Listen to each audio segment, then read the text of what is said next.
most of it is in our heads.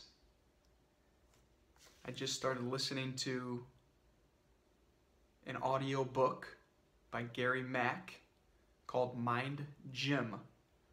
Just started listening to it today and it's absolutely fantastic.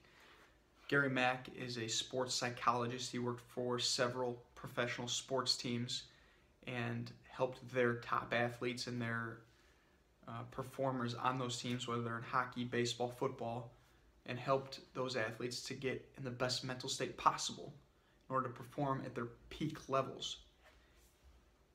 And he totally understood the idea that mindset and psychology is a huge component of performance. He was giving the example of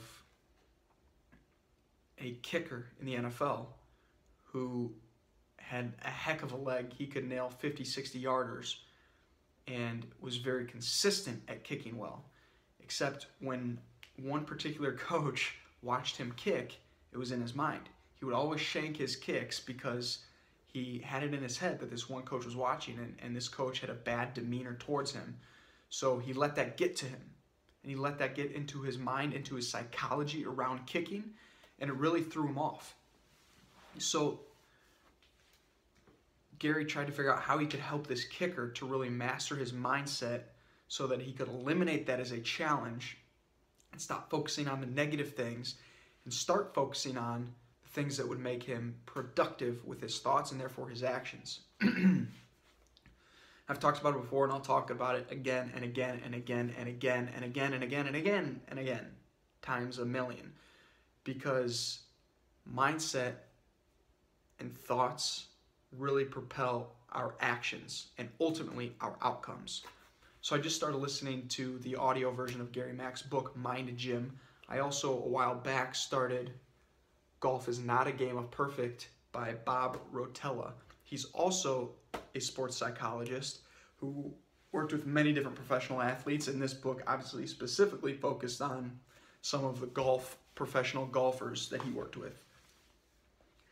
And it's fascinating to think about top athletes, top performers in any sport at the professional level and how much they focus on their mental game. You know, a lot of those individuals who reach the pinnacle of their sport are many times very much in line with each other from a physical skill level, right? So then you have to decide what makes the difference in these athletes. What makes the difference in the athlete that comes into the professional league and all of a sudden takes off, he breaks through and his career skyrockets, he makes it into the Hall of Fame, he or she makes it into the Hall of Fame. What's the difference between that kind of person, the person that has huge expectations, or people have huge expectations around this individual, and what they can perform, how they can perform, and to what level they excel? And very quickly into this career, this individual no longer is performing to the level that was expected of him or her. And I think it's fascinating that many times it's a matter of where was this individual able to take their mental game?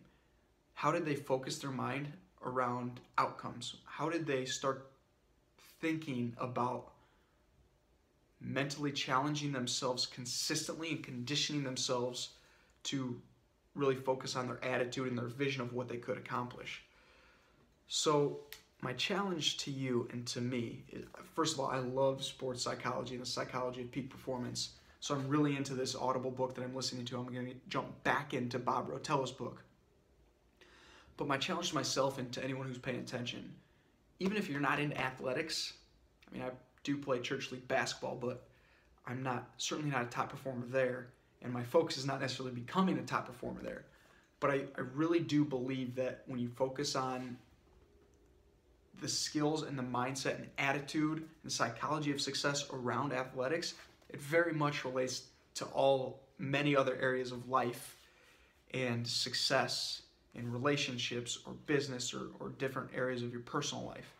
So I would highly suggest starting to, if you haven't yet, find some good content, whether it's this one I'm recommending right here, Golf is Not a Game of Perfect, or it's Mind Gym by Gary Mack.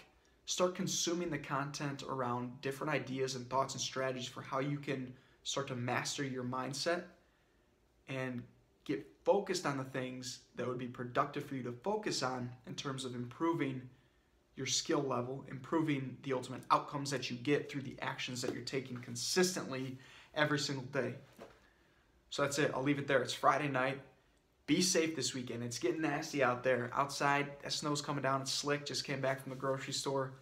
And the roads are not too safe right now. So be safe out there. Stay in if you don't have to go out. Enjoy your weekend. Have fun. Be awesome. Yes. Oh. And if you want to be part of Motivate Me Monday, I'm going to come out with a lot of the stories I get from these books and share them.